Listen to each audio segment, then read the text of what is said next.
time he feels I touch divine. Oh, we're gonna get a bit more Cobel, huh? Ended from your position, effective immediately. Yeah, looks like it. What has she been doing? Underneath our factory. Bert! What are you hiding? Invented a revolutionary medical procedure. That was my father. Hang on. That scene, the reminder of that scene, coming straight after Bert. What are you trying to tell me, Shay?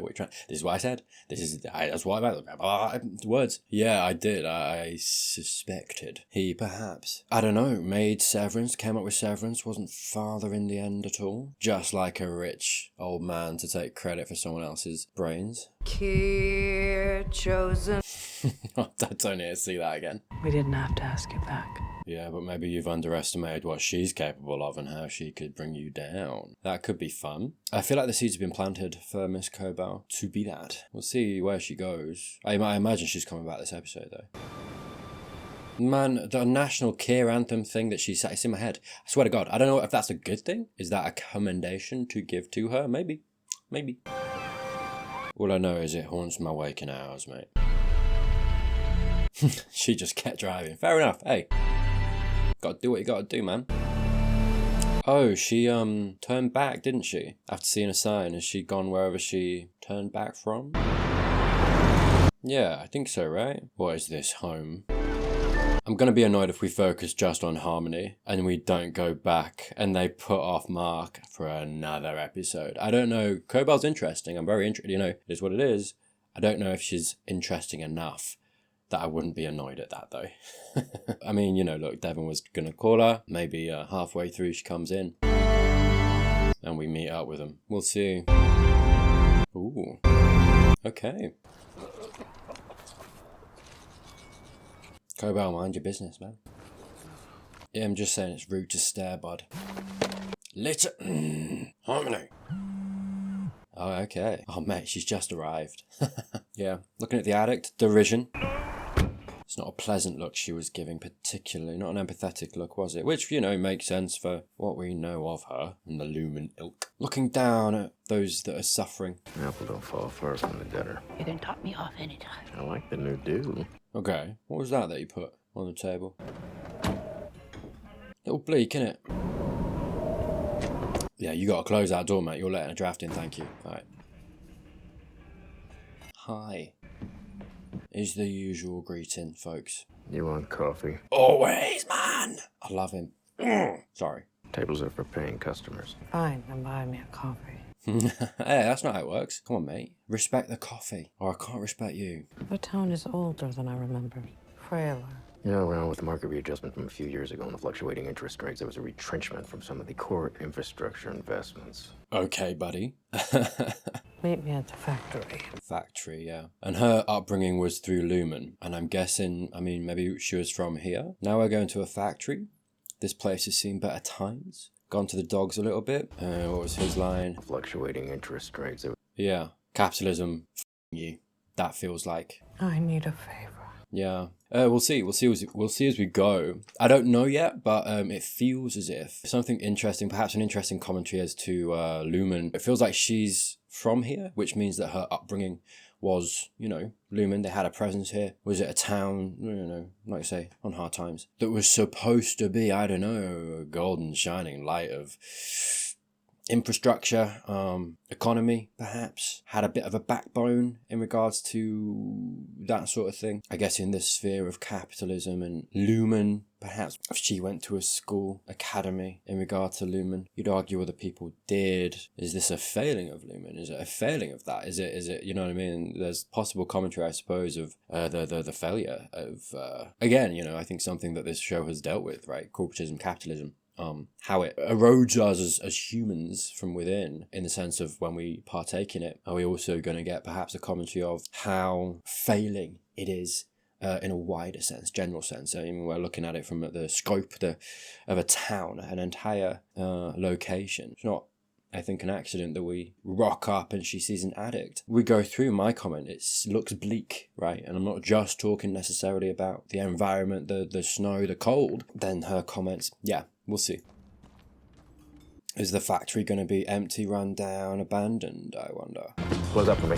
Bless her, has she got it in her? That's what, like, I just feel like we shouldn't be putting it on that lady. She needs to be somewhere warm and having a good time, do you know what I mean? Maybe a foot rub, that's what I'm saying. Lumen. There we go, on the wall there. Ah, it's boarded up. Yeah, okay.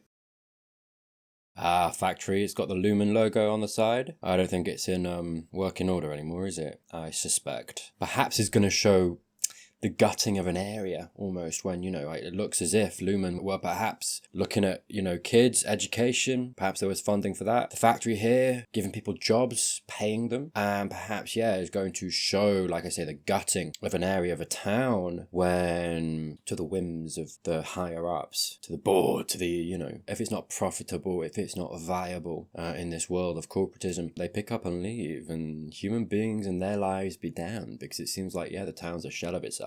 And that's the point, right? In this society run by capitalism, where corporations have so much power, so much, you know, control over individual people's lives, this sort of thing can happen. And it doesn't just affect individual people, it affects God en masse, a whole town by the looks of it. That's a huge factory, and it's not a big place. Where are people getting the money from? How are people, and it looks like they are struggling. An addict, we see. Why are they an addict? Why have they gone to that? Why were they so... Do you know what I mean? I mean, there are a myriad of reasons as to why that could be. And it might be unrelated, but quite often there's a reason why. You know, those sorts of things come when human beings are lacking or wanting or going through hard times. Bad influences, perhaps, of other people. Why are they like they are? Quite often, crimes or whatever it might be comes from, you know, poor economics. You know, someone needs something they can't afford to pay for, they steal it. As an example. Right. If we have more practices in place, if we, you know, broke down corporations, capitalism as we know it, and God, a whole host of other reasons and topics, and, you know, I won't go into them because we'll be here all day, but shored ourselves up in a social sense, an economic sense, we would, you know, crime would go down. Addiction would go down. The show, I feel like, maybe going to tell a story this episode of, you know, all of this, everything Severance covers from that angle. What are we doing? Game of chicken? Let's go. No, later, whatever. You know how it is to ask me to come here. Right, you don't like being here. I need you to drive me to Sissy's. So I'm guessing thanks. I'm guessing you used to work here, and it hasn't gone well.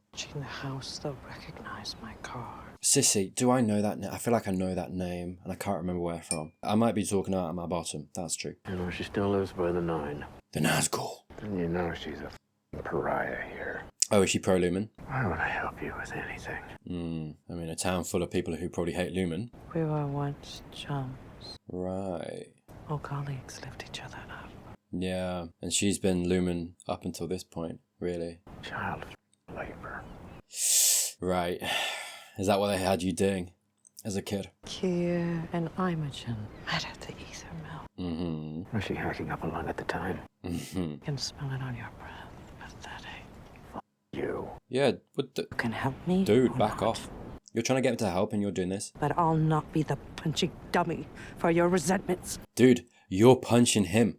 What do you mean? The fact that you came here, you clearly are what you are to him. You know that you're going to remind him of whatever. You then ask him to come here, which is another disrespect to him. Another gut punch. He comes, he gets out the car, he gives you the time. Then you call him pathetic, and then you have the audacity to say that to him. While you're asking him for help, Cobel, you need to... My friend, you need to develop some perspective and awareness, because this ain't it, mate. He seems like he's probably a nice guy too. Unfortunately, nice people like him are more open to manipulation, regardless of being treated badly in the way that Cobel's treating him there. There's clearly a history, he's been exploited. Is she in there? Yeah, okay. Hit them all, mate. Yeah, putting off that call. How long is she going to keep doing it? Yeah, seems like a nice guy. You're higher than a bearded vulture. Dude, for real, he's just helped you. And you're being so derisive because, what, he's taking drugs? Why is he taking drugs? Is he doing it to cope? There's probably a very human reason as to why. And it's like... best case scenario, what, he should have the social infrastructure that, you know, affords him help to drop it. You know, I appreciate there's some work that needs to be done by him to want to as well, whatever it is. I don't know. I know very little about whatever he's taking. It seems, I don't know, it seems like a dystopian thing, like something in this world. I don't know, maybe not. But it just very much feels like they're having a bad time here. No one's having a great time. And they're doing it to cope. It's the same way, you know, like there's this derision in regard to homeless people, you know. You see it all the time of people kind of being like, don't give money to homeless people because they'll spend it on booze or cigarettes or whatever it might be. And at the end of the day, there's some nuance to that too. You don't want to be feeding an addiction to a certain extent. At the same time, there are people who aren't homeless who are also addicted to cigarettes, right? Or God, I mean, take addiction off the table for a second. How many, you know, people watching this, how many people that aren't homeless after a long day of work or during work, you know, they take smoke breaks, long day of work, come home, have a drink to relax, right? Hard day at work. Imagine being homeless. They're human. They're allowed to, you know, have a drink as well. They're allowed to smoke as well in the same way. You know, there's this division for some reason in regard to how people perceive homeless people and how they're not allowed the same thing that we're allowed. You know, it's a damn sight harder to be homeless than it is to have a rough day at work. I'm sorry to break it to you. Anyway, sorry. It all came from that comment and her derision because he's an addict. But it's that thing of like, why is he an addict? What is he doing for? What's the story behind that? Her knee-jerk derision and judgment for it, not the one. Not the one at all. And is a hallmark, I think, of someone in her kind of position. You know, someone so detached, so enmeshed in corporate that we've seen. And I know that the recent history, she's not so much anymore, but you get what I'm saying. That's a very recent thing. You know, she isn't going to necessarily, she has been changing, but she's not going to change fundamentally in the ways that she is overnight. And that's what, you know, we're seeing too. Anyway, little commentary. But, you know, in regard to, you know, the social stuff going on here, I think, and in regard to addiction, the divide that can come from it, and the gross misunderstanding and lack of empathy you see a lot of the time, and you can see that today in good, well-meaning people. Don't give that homeless person money. And like, look, if you want an easy, you know, go-to in between, ask them if they're hungry, go buy them food, bring food to them. Do you know what I mean? Like, it's easy. But I do feel like a lot of people use that sort of excuse to just not give them anything, and it's like, oh God. You are not welcome here. She's very lumened up, and I feel like. I want that puff peddler on my property. You gave him his thirst for it. Right. Yeah, right. This is family. Sissy Cobel. What does that say? Lumen Plaque Quarterly Striver? Youth Apprentice Matron. Fourth quarter year of vision. Yeah, quarterly strive. Yeah, anyway, she's deeply entrenched in Lumen. Fair play. What have you done with my things? Sold to the poor. You sold them to the poor? Sorry. You could have just given them away. You ever heard of charity? Nah, of course not. Look at her. They weren't yours to sell. Even that line, sold to the poor, tells you a lot about her. No one comes here. I can see why. A Mr. Drummond. Oh, voice guy! What did he want? I can appreciate why you let him in, to be fair, mate. Those dulcet tones get me to do anything, I swear to God. I want the key to Mother's room. Mother. Why do you bring nothing but woe into my life? Whoa. Yeah, okay. No, it is you who cursed this house with woe. What have we all done? I will not have this quarrel. Talk like a normal person, buddy. What were her last words? Do not test me. Oh, let's test her. Let's go. That's what you got to do with these people, mate. She said nothing after you pulled the tube from her gullet. Do you know what? I don't know much about you, buddy, but that sounds like you. There was gratitude in her eyes to be freed from her suffering. Uh-huh. If only she had been a believer. Oh, okay. Well, the follow-up there makes it sound like you wanted it, dude, not her. Like... Oof. Also, you are trying to interpret non-verbal cues, and you are twisted in your awareness, so I don't believe you at all. Perhaps you would have found solace in the 9. Okay, I'd made a joke, but I am starting to feel like there's some kind of lumen now school, mate, and I need you to fill in the gaps, because otherwise that is what I'm going to go to my grave thinking. Are they just now school in white? Because that would be weird. You didn't have to listen to her wheezing, as I did day after day. Her wheezing. That's a lot of derision, mate. Yeah. Oh, sorry, I hate these kind of people, man. I would have cared for her myself had I not been at school. Where you belonged. Where you belonged. You can't then complain. Okay, sorry. I don't even know her, and she's annoying me. Did you know? Because you can tell she talks in labyrinths, and there's no way of getting out of it other than her feeling like you're the one to blame for everything. That's the kind of person she is. I can already... Beautifully written dialogue. Because everything she says. Had I not been at school, is what Harmony said, so she was a kid. You shouldn't have been looking after her. This lady should have, to be fair. At the same time, I don't feel like this lady should have been looking after her either, considering the frightening lack of what appears to be morals, mate. God, where you belonged. So stop complaining then. She was where she, do you know what I mean? I didn't even get to say goodbye. Your studies were more important. Wow. Dr. Egan saw Kier in you. Okay. And the Wintertide Fellowship. There you go, look. The Wintertide Fellowship. So, what's her face? The kid is, I think, in the same thing. She's a young Cobel. That's frightening. Yeah, still going on today. No, that thing that she said, your studies were more important than seeing your mum die or being there for her last words or whatever, however you want to phrase it. Your studies were more important than what? Your emotions, right? Always there's this casting out, isn't there, in Lumen of how you feel, looking after yourself in comparison to becoming a good little worker, being fed into the Lumen sphere, right? Mr. Egan saw something in you. Mr. Egan saw Kier in you. Sorry, Shortkit, I apologise. I made it less weird, but... Even at the factory, no apprentice was more industrious than you. Yeah, so they had kids working at the factory. Such a disappointment you've proven to be. Dude, with this kind of parentage or guardianship, right? Mum was out of the picture, was ill. She was the one in charge. You can't, you know, she was in a... God, she was put through into a factory as a kid in the Lumen school. Harmony didn't have a chance, did she? That being her own self. And plead forgiveness, child. The Egans will grant it. Mm-hmm. Just like you did with Mother. Yeah, that's the kind of mercy. And no denial, either. Nah, these bastards like her, this lady in white. You gotta fight them tooth and nail, because it's bullshit, all of it. I hate it. I hate that. Empathy is so far from their thoughts, isn't it? What? Hey mate, that looks like a murder weapon, that's what I'm saying. The goat. I found it! Don't announce it, mate. She's gonna come up the stairs in a second, I swear to God, and I don't trust her feet to not be floating, that's all I'm saying. Like, oh God, okay. Yeah, this is all interesting stuff, and I was calling for more from Cobel, but it's very much been used. I don't... The pacing and the slowing down again. In episode 8 of a 10-episode season, I don't know, for me the pacing seems a little bit... It's faltered here for me. I don't know in the makeup of the entire season, this makes sense to have this episode here, as interesting as it is. I just don't think it's interesting enough in the place it is in this season. Okay, that's one way of getting your closure.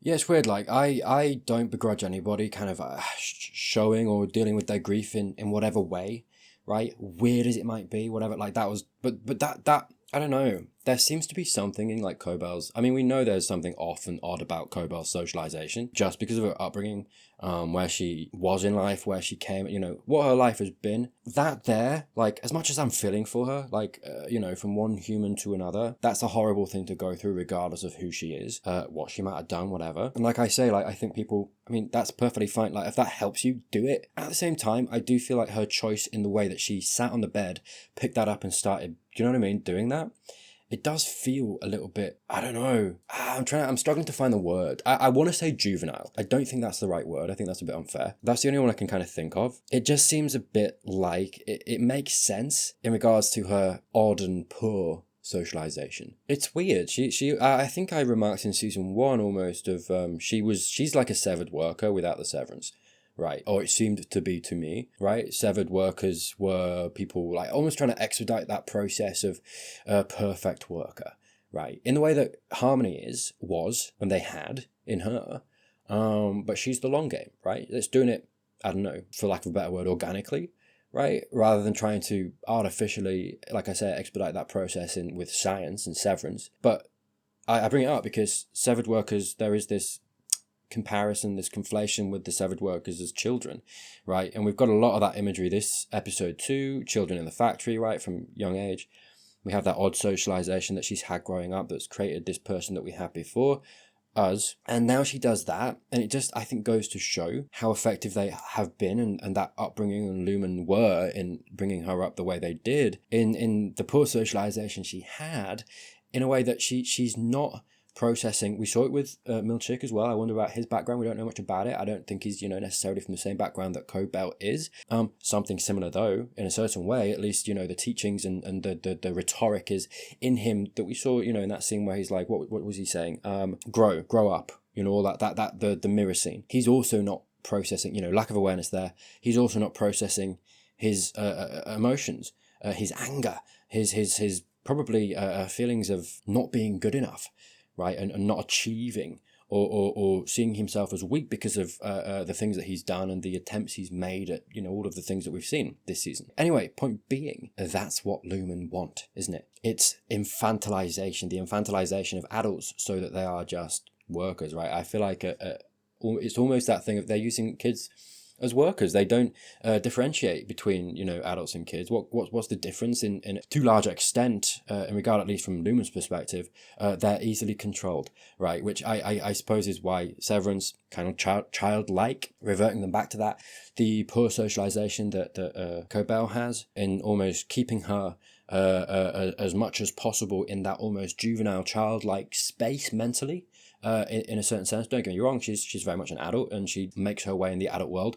What have we seen a lot though? We've seen a lot that she will just yell in someone's face when she is having a hard time. She's done that with Mark so much. She's done it with inside Mark, she's done it with outside Mark. It's very weird and unsettling and almost like a juvenile reaction, isn't it? She can't use her words, she doesn't quite know what to do, and it's just this welling up of emotion to the point that all she can do, it results in this outburst. Very childlike, she doesn't have control over that. Same way that Milchek is kind of berating himself and not having the awareness to see how he's hurting himself and how he's not adequately processing what's going on with him with the quarterly review or whatever it was. In the same way that I'm sure, it's weird, isn't it? Because there's this mix almost of this infantilization of them, but also trying to make them older in a way that before their time. And sorry, for some reason I've forgotten the kid's name.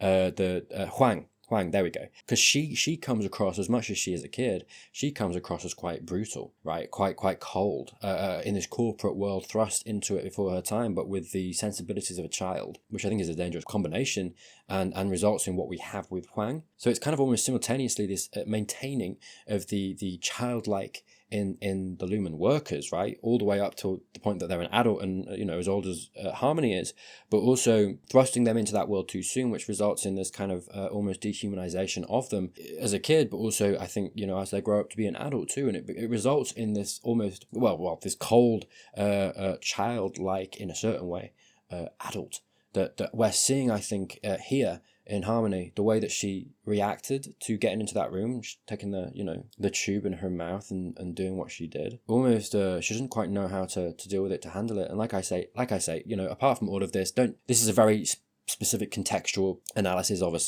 particular person. Please don't anyone, if you've ever done something a little odd as a result of your own grief, that's fair and that's fine. Please don't conflate what I'm saying with yourself, or that's not how I mean it. This is a very contextual thing, and I know her background, and yeah, that's why I've talked about it from a larger general perspective too, because like I say, it's nothing to be ashamed of. I think you need to deal with your grief however you need to deal with it at the end of the day.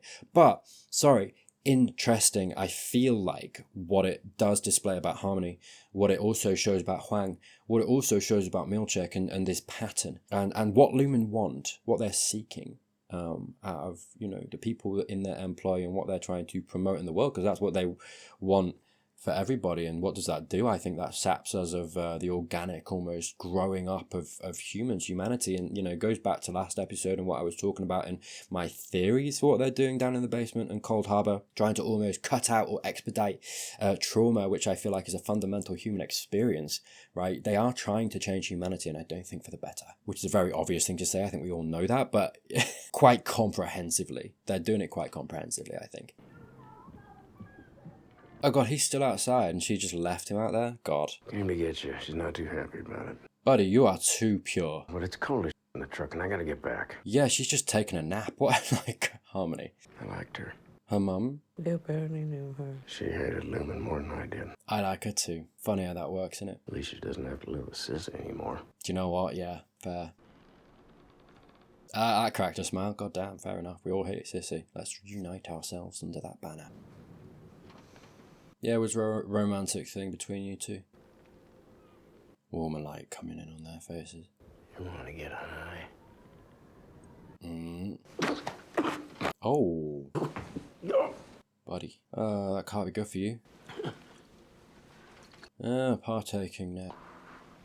perhaps almost a symbolic going deeper from Harmony's perspective, from lumen worker, corporate, that world, that sphere, more so into humanity. Oh, I haven't done that since I was 8. Since you were huffing that stuff at 8 years old. I imagine Lumen didn't care because it just made you more susceptible to be a good little worker. Yeah, it gets worse. Anyway, sorry, being her perhaps coming into, because what is this? This is humanity, connection, friendship. You ready to man the vat for 10 hours? 10-hour shifts as a kid.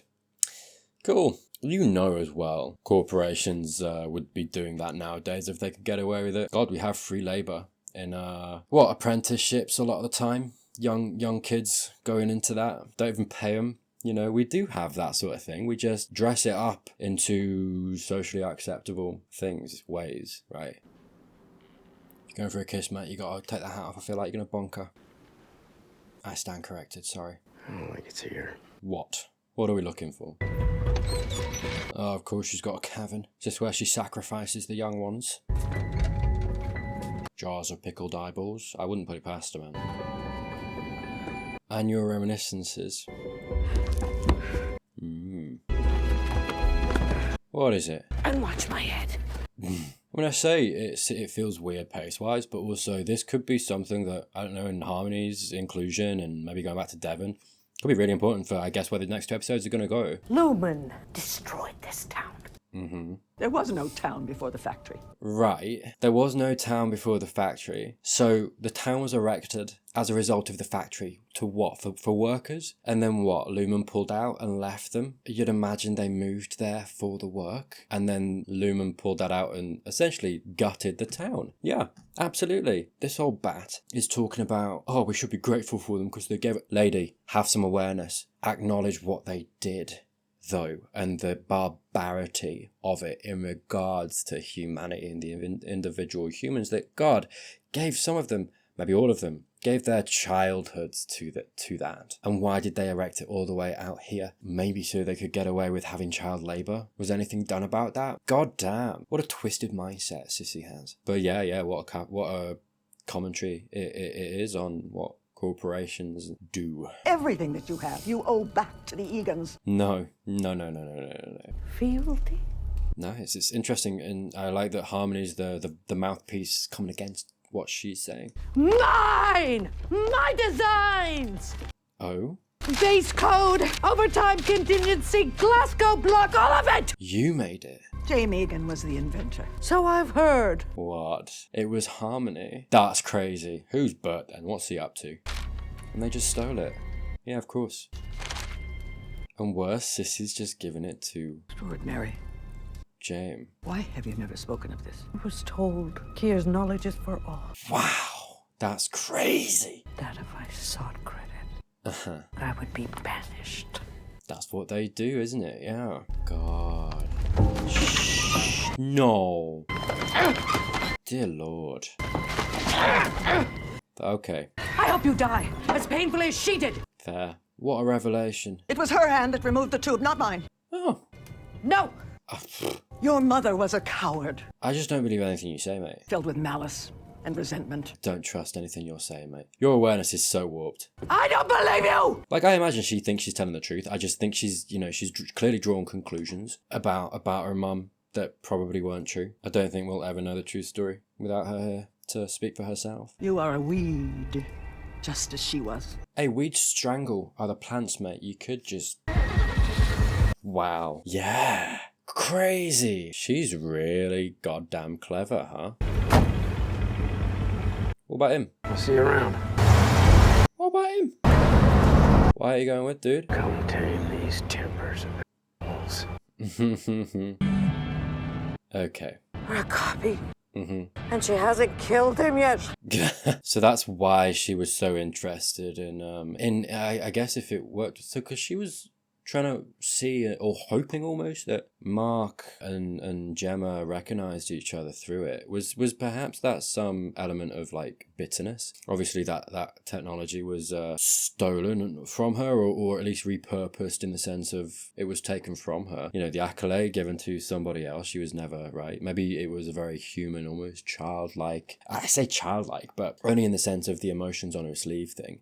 But very validly angry and resentful for them for taking what she made. And God, what a huge... She should be lauded. She should be top of the top. All the money in the world, at least by the logic and laws of how corporatism works. And would it be different if she was a man? Maybe. She wasn't that high up, you'd argue. Anyway, sorry, point being, was some element of her wanting Severance to fail. As simple as her just wanting it to fail so that those... I mean, maybe in her mind it would have meant they'd have to come to her to be like, hey, can you fix it? Can you do something? There would have perhaps been some acknowledgement there. Maybe that's what she needs as this, you know, in this unhealthy relationship that there is. Maybe she looks for some element of gratification from them, right? Big Daddy Lumen coming and being like, hey, we need your help again. Maybe that's what she craved. Maybe that's what she wanted. Maybe it was a case of she wanted to see Lumen in the way that I feel like, to her mind, Keir and Lumen now are a little detached and perhaps had been for a little while. Maybe she wanted to see Lumen fall a little bit, right? As a result of stealing it from her and not giving her any of the credit. I don't know, maybe there's some of that was going on in regard to her desire to see Mark and Gemma recognize each other through it. Hello? Tell me everything. Yeah, they've sort of managed to do it again. In a certain way. I said what I said. I did. It's an interesting episode, and I completely understand why it is where it is. Because now we're going to go into the last 2 episodes. We know that she created it all. That's very significant. She's a very powerful person. I think, you know, like, she was a powerful person before we knew this. Now that we do know this about her... She's so capable. And I think to a certain extent, the way Lumen have treated her has probably leached her of a lot of... I mean, what does that do? I mean, of course, that's what we saw here, right? That Lumen and the upbringing she had in taking power away from her in the way that they have, in, you know, the regards to the self-worth thing. If I ever came out and said it, then I'd be tossed out and it would be ego or whatever. It takes power from her, right? What does an empowered Harmony Cobel look like, considering now we know that she has so much potential for being powerful, right? I don't think we quite knew before this episode how capable she was. She is, you know, finding some inner self-worth, which is going to give her power. Now also with Mark and Devon in their, you know, ideology, aiming Cobel, perhaps in the direction they're going to aim her. Hey, like, completely makes sense that this episode is where it is. It's a weird pace shift. I think the ending and the revelation does kind of sell it again, though. And I'm left thinking, okay, let's see what they do with the last 2 episodes. Again, yeah, we'll see where it goes. I have heard that people, do tend to, I think, perceive season 2 as maybe worse or not as good as season 1. I can see why people would think that. I'm a bit back and forth, even going through the episodes as much as I am enjoying it as well. So we'll see.